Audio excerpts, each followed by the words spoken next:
Ini pasti memuncak, siapa yang nonton, seru ini. Dramanya judulnya Luka Baru Duka Lama, guys. Ya pasti kalian ini pernah lihat, yang suka scroll TikTok ini suka berseliweran nih si ini nih, siapa lagi, MC favorit guys ini. Si lisensi siapa ya namanya ya, susah lah kalau bahasa Cina guys. Pokoknya dia lah, pokoknya seru guys kalau dia main. Setiap main film drama yang dimainin oleh dia, yang diperankan oleh dia, pokoknya seru, biasanya rame guys.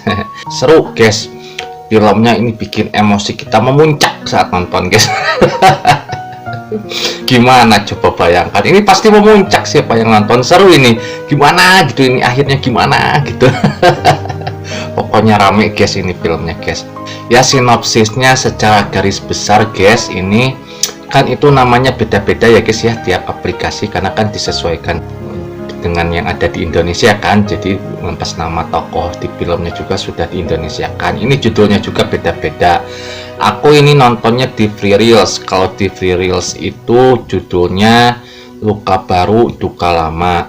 Di Melolo juga ada guys, di aplikasi Melolo, tapi lupa lagi judulnya apa ya kalau di Melolo. Terus di Drama Box pasti ada, ini udah ada di Drama Box juga, ada asalnya dari sana mungkin semuanya. Terus juga di Drama Movie juga ada ini drama ini. Ya pokoknya ini nama judulnya beda-beda sih. Kalau di aplikasi Free Reels mah Luka Baru Duka Lama. Kalau yang di aplikasi yang lain mah ya gak tahu sih apa ya, pokoknya yang covernya seperti ini guys, seperti ini. Yang mainnya itu lisensi, kalau yang ceweknya itu yang satu leading siapa ya namanya, lupa lagi. Terus yang satu lagi lupa lagi namanya, susah kalau nama orang Cina itu. Susah kan, udah mah susah dilafalinnya, ya susah ingatnya juga. Maklum lagi sudah tua. Ya pokoknya ini ramai ya filmnya. Sinopsis garis besarnya itu, ini kan si tokoh utamanya itu kita sebut saja namanya Stefan. Si Stefan ini dia memiliki istri, istrinya kan Irene. Satu perempuan kan, udah ada itu istrinya, itunya Irene. Dia itunya seorang pengacara. Selain Irene, dia juga memiliki seorang sahabat, cewek juga, cantik juga. Dia namanya Felicia. Dua-duanya ini suka dan cinta sama si Stefan, tapi si Stefan lebih milih ke Irene dan menikahi si Irene. Tapi si Felicia ini ngekor terus ke si Stefan, dan akur ininya sama si Irene-nya juga nggak bertengkar. Dan yang ketiganya itu adanya adiknya si Stefan, itu ya kita sebut saja Linda ya. Nah ini si Stefan ini adalah seorang pewaris konglomerat guys, ya kaya banget dia pokoknya.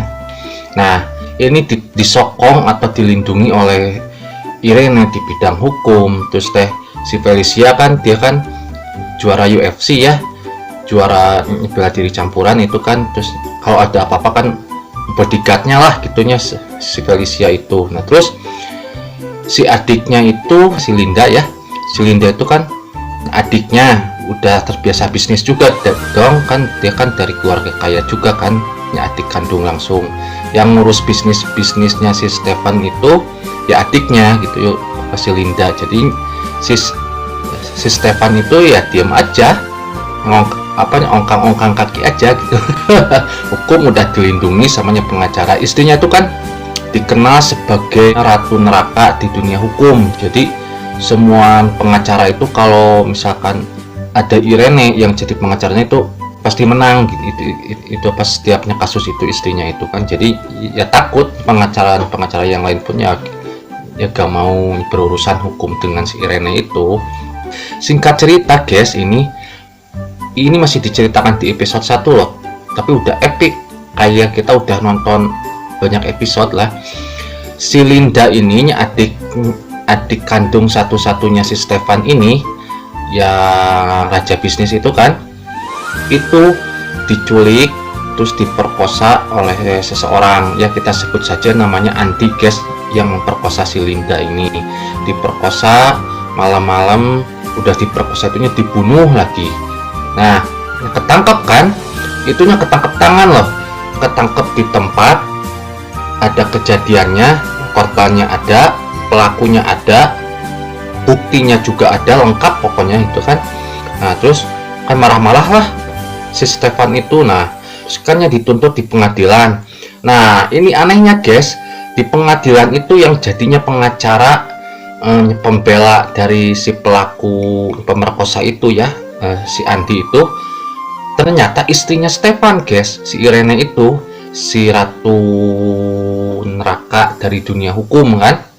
Nah kan aneh kan, si Stefan itu kaget, kok istrinya kok yang jadi pengacaranya, yang ngebelanya. Nah menang kan si istrinya itu, si Andi itu atau si pemerkosa itu bebas guys, bebas dari dakwaan, tuntutan sebagainya pemerkosa. Aneh toh, dia ditangkap di lokasi, korbannya ada, ditangkapnya di tempat,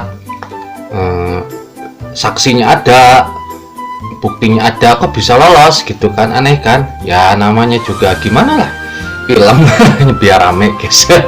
Nah ini kan aneh loh, si Stefan tuh kan orang kaya kok bisa kalah. Terus yang aneh itu kok istrinya yang ngebela gitu, kenapa? Karena terus si Felicia yang apa, yang sahabat baiknya itu kan, yang cewek cantik yang satunya lagi, yang bodyguardnya itu lah ngebela juga itu. Jadi ya dua-duanya itu si cewek itu kok ngebela gitu. Nah ternyata guys, diceritakan di filmnya itu bahwa si Andi itu atau si pemerkosa itu kan, itu kakaknya dari Yuki lah, kita sebut Yuki. Nah si Yuki ini pernah nyelamatin si Irene sama Felicia saat longsor.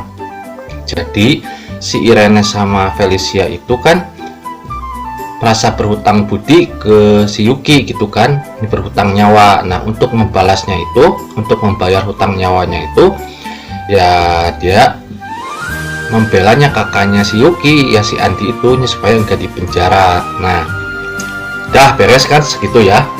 Nah si Stefan itu marah-marah guys, marah-marah kok gak habis pikir. Nah kok bisa gitu istrinya, terus sahabatnya juga kok bisa gitu kan, padahal mereka itu dua cewek itu kan adalah orang-orang yang paling dekat dengan si Stefan kan, yang suka membelanya, yang suka melindunginya. Nah ini kalau kita diurut nonton di episodenya berapa itu kan dijelaskan juga guys, ininya ternyata si Irene sama si Yuki itu asal usulnya guys kan, mereka itu kan dari panti asuhan yatim piatu, terus diadopsi sama keluarganya si Stefan karena saran si Stefan kan, kasihan kan lihat Irene sama si Yuki terus kan cantik dua-duanya gitu kan, udah suka dari kecil lah gitunya si Stefannya itu. Terus keduanya diadopsi, terusnya dirawat di keluarga si Stefan itu kan, dirawat dari kecil sampai dewasa, sampai akhirnya si salah satu dari dua cewek itu kan menikahi Stefan kan, si Irene kan. Nah itu kok gak habis pikir gitu, si Stefan itu kok istrinya kok bisa kayak gitu. Terus si sahabatnya juga, si Felicia kok bisa 180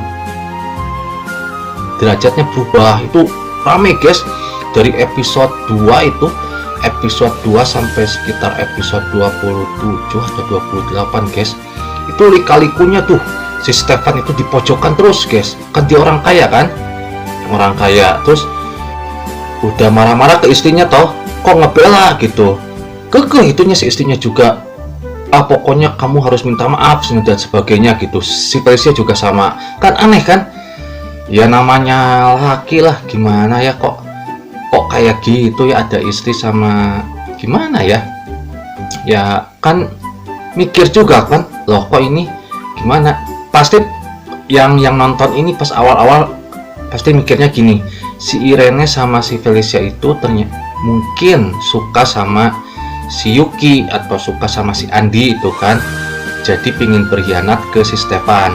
Nah ternyata itu pas di episode setelah kita nonton terus enggak guys, si Irene sama si Felicia itu setia ke si Stefan itu, setia itu cuma karena ada hutang budi, hutang nyawa. Nah tapi kan masalahnya ini nyawa ya guys ya.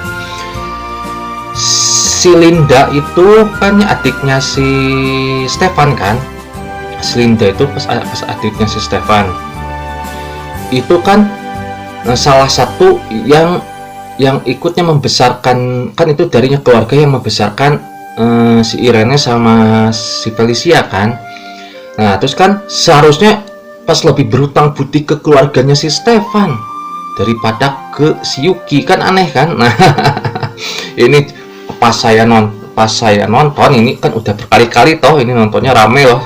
Seru di TikTok juga berseliweran itu, scroll yang potongan yang episodenya juga banyak, terus yang di YouTube juga banyak, terus yang bagian filmnya juga banyak guys. Yang melanggar hak cipta di YouTube itu YouTube gimana. Banyak juga itu ya ditonton aja ya kita punya penonton gimana guys. Tapi yang ramenya ya di aplikasi aja, dan itu kan udah ada lisensi kan, mereka ya nyaman, ada full musik, full audio juga kan, jadi ya nontonnya yang mending di aplikasi aja guys lah, jangan nonton yang melanggar hak cipta gitu lah. Guys, seru guys.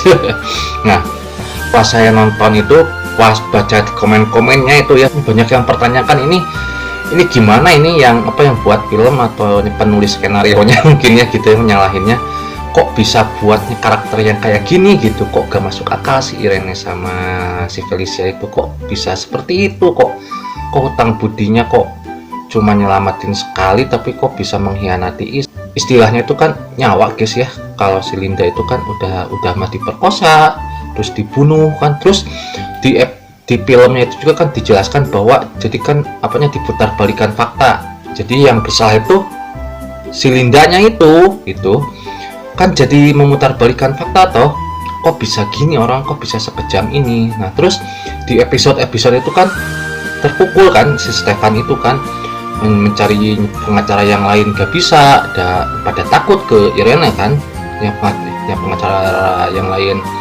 Nah terus pas pada satu waktu si Stefan itu kan yang marah, terus pas ngambil uang lah gitulah ke bank gitu kan, di ATM itu kok diblokir kartunya itu. Nah ternyata si Irene itu sudah mengajukan ada harta bersama gitu kan, peserta bersama si Irene sama si Stefan kan, jadi nggak bisa diproses kan, itu ada gugatan cerai juga kan, dan Stefannya marah juga itu kan, jadi si hartanya Stefan itu terhambat gitu, nggak bisa diakses. Wah seru guys, ini seru pokoknya ya. Kasihan juga sih pas nonton si Stefan itu, kalau nimpa ke kita ini gimana gitu ya. Rame lah pokoknya ini, si emosi kitanya memuncak ini, kok si Irene sama Felicia kok kayak gini, hanya karena satu kejadian kok bisa mengorbankan hal-hal yang besar gitu kan. Terus yang jahatnya pun si Andi sama si Yukinya kan itu juga ya kurang ajar, kurang ajar sekali sih itu. Di film itu ya pokoknya rame guys ini. Nah udah tak lah, gak akan sinopsisnya gak akan banyak-banyak, biar kalian nonton guys. Banyak yang drama-drama yang kayak gini ya, yang drama-drama kok berkhianat dan sebagainya. Tapi ini kalau luka baru duka lama ini unik juga sih, unik juga pas kasusnya si Irene sama Felicia itu ternyata sepanjang menonton film ya tidak mengkhianati si Stefan, masih tetap mencintai dan menyukai si Stefan gitu kan. Walaupun pas diceritakan di episode yang belasan itu kan, permintaannya si Yuki itu kan, si Felicia sama si Irene itu harusnya tinggal dengan si Yuki selamanya 3 bulan gitu kan, supaya hutang budi nyawanya itu lunas gitu kan. Kalau udah lunas gak akan minta apa-apa lagi gitu kan. Nah terus si Irene sama Felicia pun memenuhi itu semua gitu kan. Nah itu saya yakin kalau darinya gerak-gerik filmnya itu nggak berselingkuh sih, kalau lihat dari jalan ceritanya si Irene sama Felicia nggak berselingkuh sama si Yuki sih, nggak sampai itulah. Cuma menemani aja gitu, ada misalkan ada kasus apa dibela mau apa gitu kan, dilindunginya bertiga gitu kan ya, selamanya 3 bulan itu kan. Tapi kan ya namanya cowok ya percaya gak percaya. Ya istri tinggal sama orang lah 3 bulan, nah gimana. Ya tau lah kalian gitu kan, Ya kan itu kan langsung diceraiin kan sama si Stefan itu. Nah tapi kan ini gini, pas kasusnya itu si Stefan itu kan sebagainya putra konglomerat kan guys ya, udah terkenal sebagai anak manja lah gitu, tiap apa-apanya dilindungi sama Irene sama Felicia. Nah ternyata guys, di beberapa episode itu dijelaskan bukan Irene sama Felicia yang melindungi si Stefan, justru dari kecil sampai dewasa lah, sampai menikah gitu, yang melindungi si Irene sama si Felicia itu ini si Stefan ternyata, yang angkat kasusnya, yang bikin persidangan si Irene mulus gitunya si Stefan dan sebagainya. Terus yang mendukung, yang menyokong si Felicia juga si Stefan gitu kan. Nah cuma si Irene sama Stefan ini gak tahu diceritakan di awal-awalnya seperti itu. Tapi kalau kalian udah nonton secara full, udah paham lah ini kok bisa seperti itu gitu. Nah ini kalau saya pelajari juga, ini ternyata kemungkinannya gitu ya, kok si penulis ini bisa nulis drama fiksi seperti ini loh. Ini gak sembarangan guys, emang awalnya kok ya cuma fiksi biasa ya gitu, tapi saya berpikir ini jenius juga nih penulisnya guys. Jadi kalau di dunia nyata ini yang kasus seperti Irene sama Felicia ini mungkin seperti apa ya, sepertinya ada gangguan mental dan kejiwaan kayaknya guys. Ada pas ada gangguan kepribadian. Kalau dunianya, kalau gak salah ada yang namanya NPD itu Narcissistic Personality Disorder guys. Itunya kayaknya si Irene sama si Felicia itu pas mengalami gangguan kejiwaan dan gangguan mental dan kepribadian Narcissistic Personality Disorder. Aduh lupa guys, ini bukan dokter, atau cuma lihat di Google aja. Seperti itu, yang gangguan seperti itu ya, itu namanya. Jadi merasa superior lah gitu, jadi ke diri sendiri itu ya narsis gitu, jadi lebih unggul dan superior gitu. Jadi mementingkan diri sendiri ya, lupa ke orang lain gitu, si Irene sama si Felicia itu. Nah terus salah satu cirinya juga kan kurang empati kan, pas kurang empati ke si Stefan kan, itunya kalau orang normal itu kan udah kasihan guys. Si Stefan kok bisa kan itu kan adiknya itu kan nyawa ini guys ya, nyawa dibunuh kok dibela gitu, kok gimana itu ya, mungkin empatinya udah gak ada, dia emang gak punya empati aja si Irene sama si Felicia nya itu. Nah terus kalau dari NPT nya itu kan macam-macam ya, ini sepertinya ke megalomania karena memilikinya delusi yang tinggi guys. Jadi ya kan hebat gitu kan, jadi ya pengacara paling hebat, terus dia kan Felicia juga kan atlet terhebat juga gitu kan, ada superioritas lah gitu. Padahal itu cuma keyakinannya mereka aja, nggak sehebat itu. Dan yang hebatnya masih si Stefan, tetap dibalik panggungnya mah ya si Stefan gitu kan. Nah terus ada kecenderungan si Irene sama si Felicia itu kan ingin mendominasi ya, pas ingin mendominasi si Stefan gitu kan. Jadi biarin si Stefan itu tergantung seumur hidup ke si Irene sama si Felicia gitu kan. Nah itu salah satu gangguan kepribadian juga sih. Pas nonton, kalau dari episode belasan itu, pas episode 20-an lah yang ketahuan ini si Stefan itu sebenarnya berkuasa guys, berkuasa, cerdas, mampu untuk memutarbalikan juga gitu.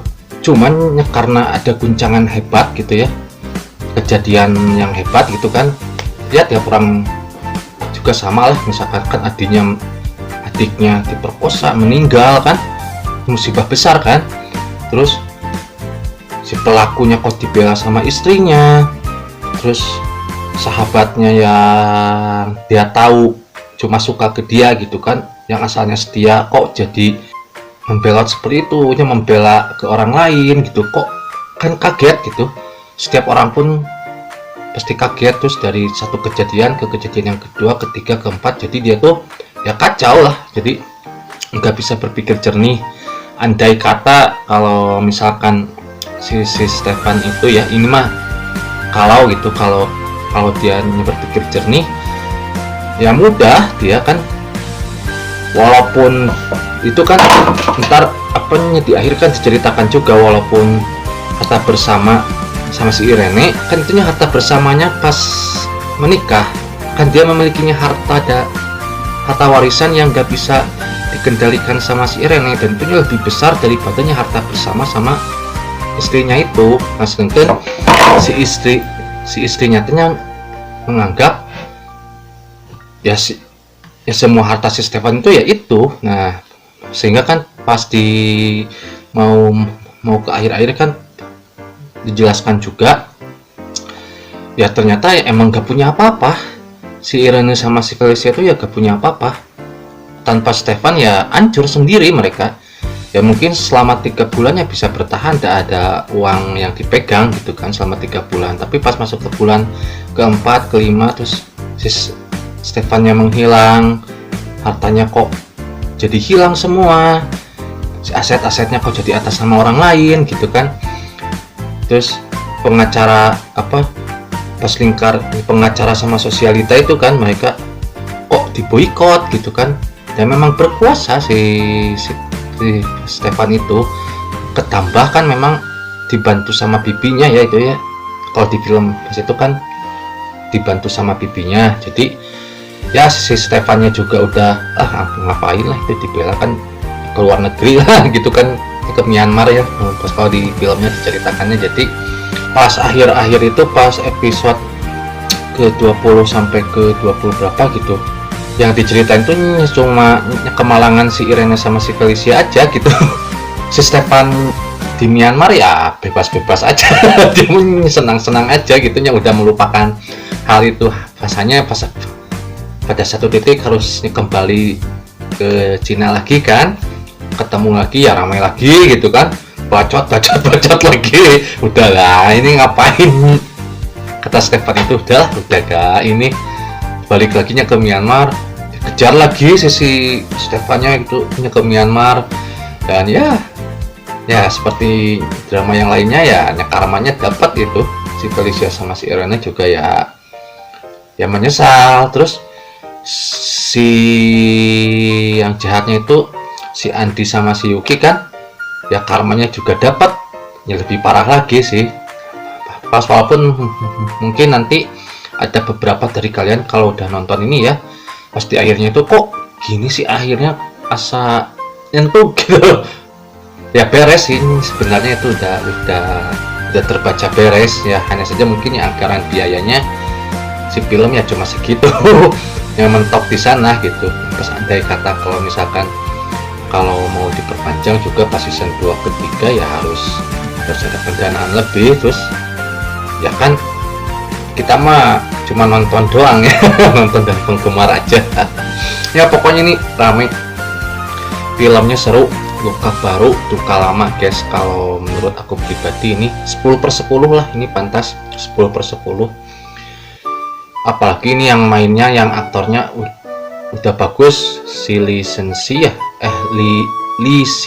lisensi siapa pokoknya dialah bagus. Itu suka rame itu film-filmnya, actingnya dapat, si emosinya juga dapat, kita pas nontonnya juga ikut emosi, ikut geram. Terus kasihan juga ke tokoh utama prianya itu. Terus ya berpikirlah pasti, kok ini kenapa kok bisa gini. Itu orang kok aneh gitu.